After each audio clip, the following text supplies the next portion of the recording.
Hello student, मैं Saddam sir सरल रसायन यूट्यूब चैनल पर आपका स्वागत करता हूं।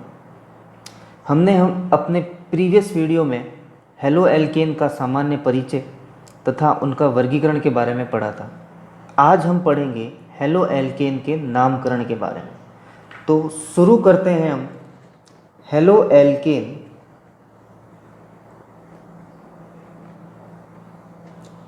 के नामकरण के बारे में। तो इसका जो नामकरण दिया गया है वो दो विधियों के द्वारा दिया गया है। पहली विधि जो है सामान्य नामकरण विधि।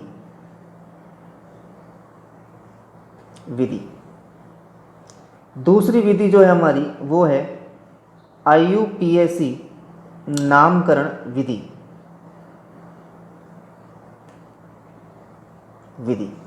आज हम बात करेंगे सामान्य नामकरण विधि की।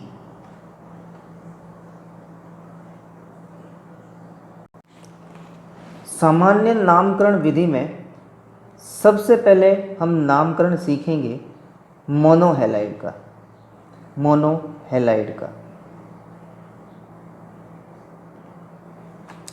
अब मोनोहेलाइड के नामकरण का जो प्रारूप होता है वो है एल्किल हैलाइड।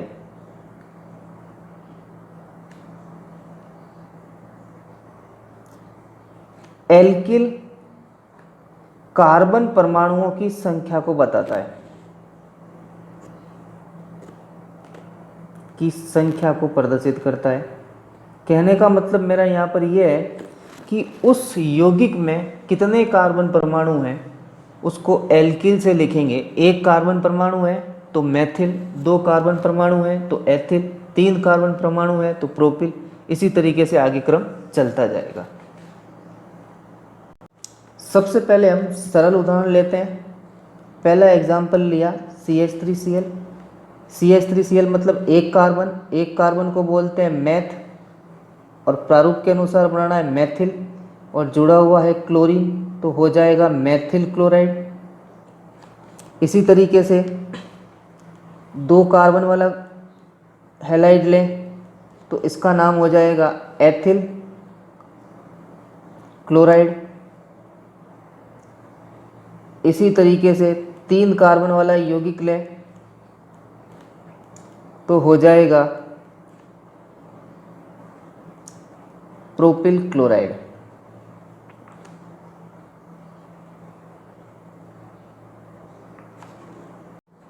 तीन कार्बन युक्त हैलोजन की हम बात कर चुके थे।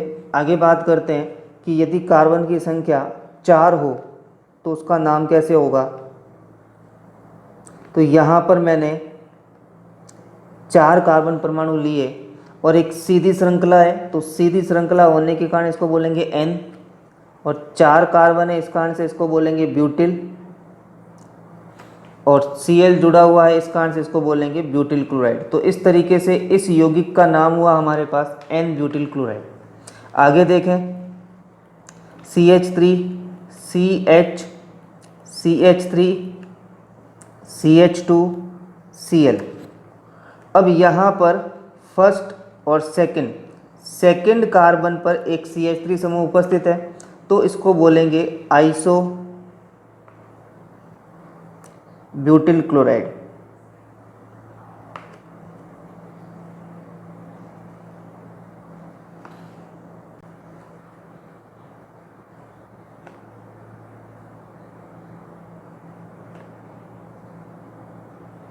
इसी तरीके से हमने 5 कार्बन ले लिए और एक सीधी श्रृंखला है तो इसका नाम होगा N पेंटिल क्लोराइड। इसी तरीके से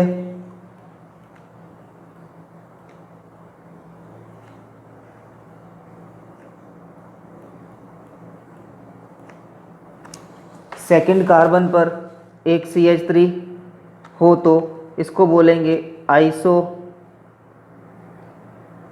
ब्यूटिल क्लोराइड।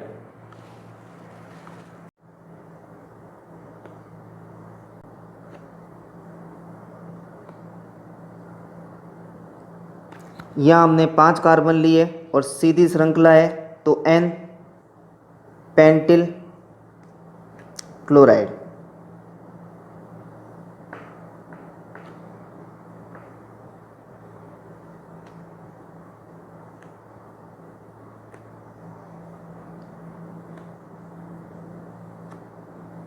यहाँ पर सेकंड कार्बन पर एक CH3, टोटल 5 कार्बन, तो इसको बोलेंगे आइसो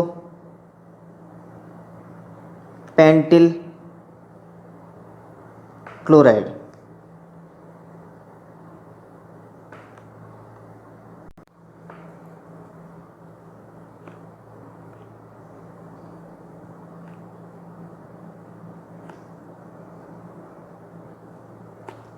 अब इसमें 5 कार्बन है, लेकिन सेकंड कार्बन पर 2 CH3 प्रेजेंट है, तो इसको बोलेंगे नियो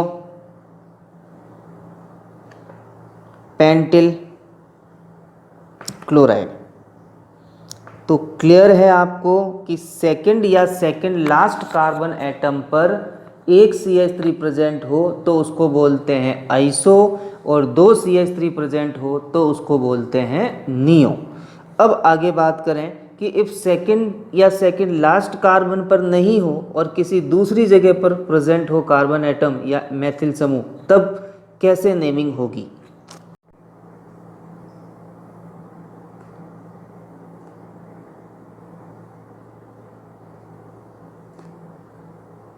अब इस यौगिक में देखा जाए तो पहले कार्बन पर एक CH3 है, इसका मतलब ये N आइसोनियो में तो नहीं आएगा।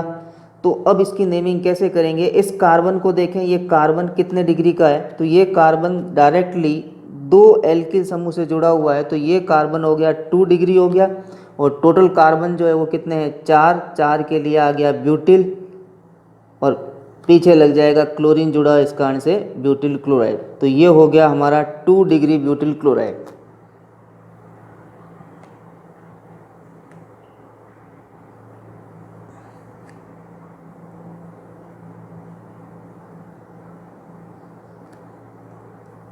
अब इसमें देखा जाए तो यहाँ पर भी ये पहला कार्बन है, इस कारण से N आइसोनियो नहीं लगेगा। सीधा देखें कितने समूह जुड़े हुए हैं, 2 समूह जुड़े हुए हैं, तो पहली बात तो 2 डिग्री तो होगा। अब टोटल कार्बन कितने हैं, इसके अंदर 5 कार्बन है, तो 2 डिग्री पेंटिल क्लोराइड।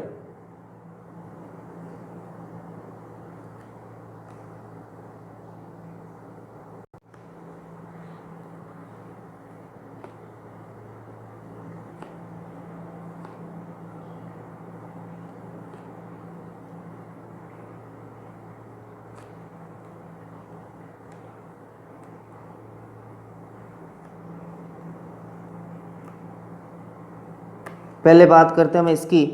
यहाँ पर भी पहले कार्बन पर ही 2 CH3 ग्रुप प्रेजेंट है, इस कारण से ये नियो और आइसो तो नहीं होगा। अब इस कार्बन को देखें, ये कितने डिग्री है, ये कार्बन जो है डायरेक्टली 3 से अटैच है, तो ये कार्बन हो गया 3 डिग्री।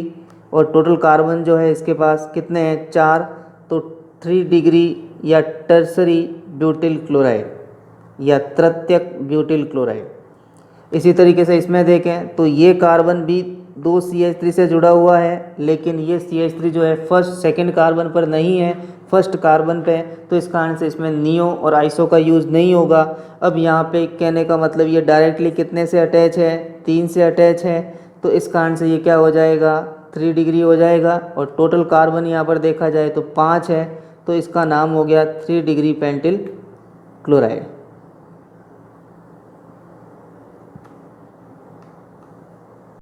इसी क्रम में हम आगे बात करते हैं डाई हैलाइड की। तो डाई हैलाइड को हमने 3 भागों में वर्गीकृत किया था। उसका पहला प्रकार जो है वो है जैम डाई हैलाइड। और जैम डाई हैलाइड में मैं बता चुका था कि जब दोनों हैलोजन परमाणु एक ही कार्बन पर जुड़े हुए हो तो उनको बोलते हैं जैम डाई हैलाइड। यानी इसका स्ट्रक्चर किस तरीके का होगा, CH3 CHCl, यहाँ पर भी Cl। तो एक ही कार्बन परमाणु पर दोनों हैलोजन परमाणु जुड़े हुए हो तो उसको बोलते हैं जैम डाई हैलाइड। अब इसका नेम कैसे लिखा जाएगा, इसका जो प्रारूप होगा, अब ये जो CH है वो CH किससे मिलता जुलता है, तो इसके लिए मैं क्या करता हूँ, एल्केन से हाइड्रोजन रिमूव करके जो समूह बनने वाले हैं उसके बारे में पहले मैं आपको बताता हूँ।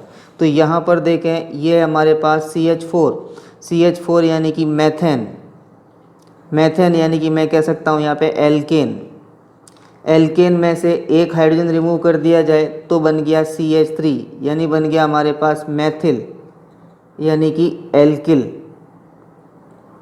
इस एल्किल में से एक हाइड्रोजन रिमूव और कर दिया जाए तो हमारे पास बन गया CH2 मतलब इसको बोलते हैं मैथिलीन यानी कि ये हो गया हमारे पास एल्कीलीन। आगे और देखें, इसमें से एक हाइड्रोजन और रिमूव कर दें तो हमारे पास बचा CH और CH को बोलते हैं मैथिलीडीन या कहेंगे इसको एल्कीलीडीन।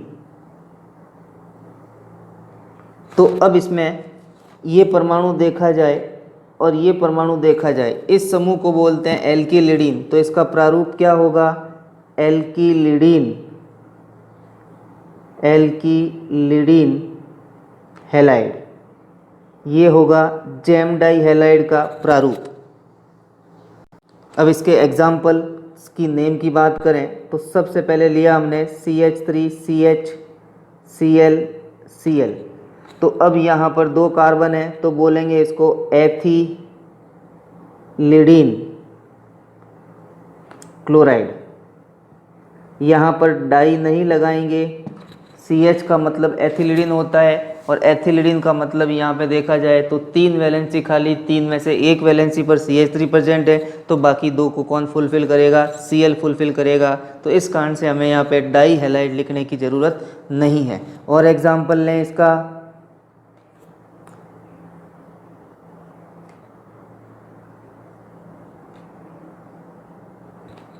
टोटल 3 कार्बन तो इसको बोलेंगे प्रोपिलिडीन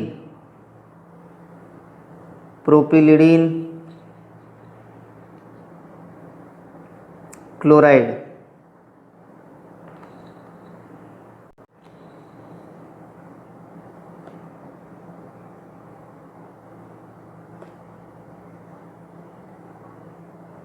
ये हमारा ब्यूटिलिडीन क्लोराइड। इसी तरीके से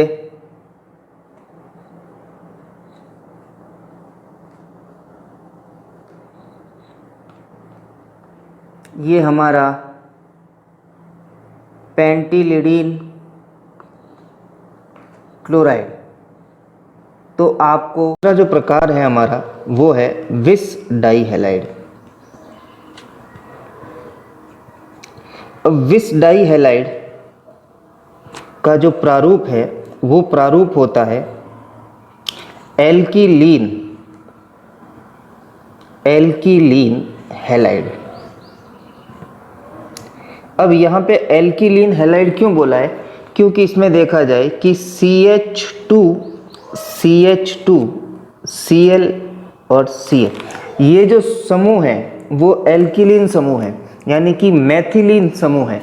तो इस कारण से यहाँ पे एल्कीलीन शब्द का प्रयोग हुआ है। CH2 शब्द होने के कारण, CH2 समूह होने के कारण जो है इसके लिए एल्कीलीन का प्रयोग किया गया है।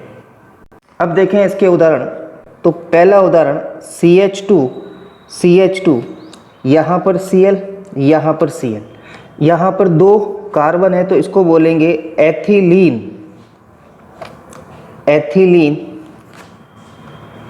क्लोराइड। इसी तरीके से कार्बन की संख्या बढ़ा दें, CH3 CH2 Cl, ये हो गया हमारे पास प्रोपिलीन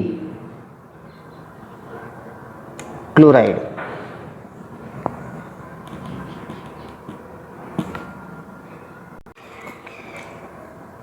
CH3 CH2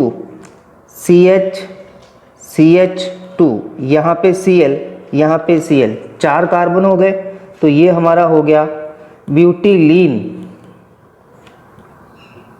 क्लोराइड।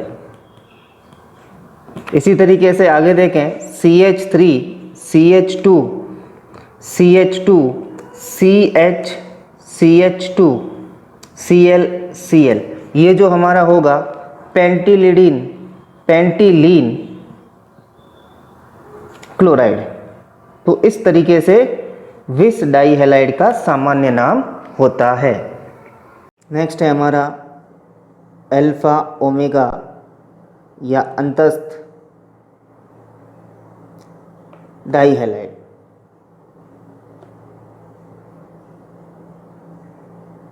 इसका एग्जाम्पल लिखना चाहूँ मैं CH2 Cl CH2 CH2 Cl। इसके फर्स्ट और लास्ट कार्बन पर एक एक हैलोजन प्रेजेंट है। इसका प्रारूप जो होगा, इसमें सारे के सारे ग्रुप जो है CH2 है, इस कारण से कितने CH2 ग्रुप है उसके बेस पर इसका नेम होगा। तो यहाँ पर लिखना है आपको पॉली एल्किलीन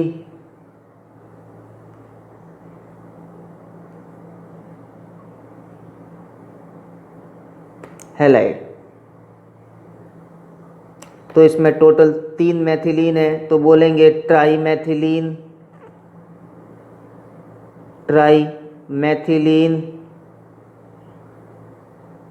क्लोराइड।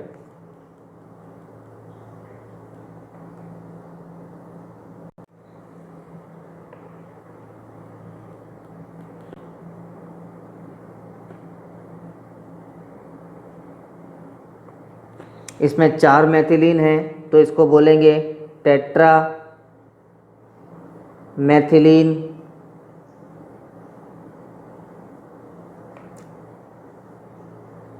क्लोराइड। नेक्स्ट बात करते हैं हम ट्राई हैलाइड की।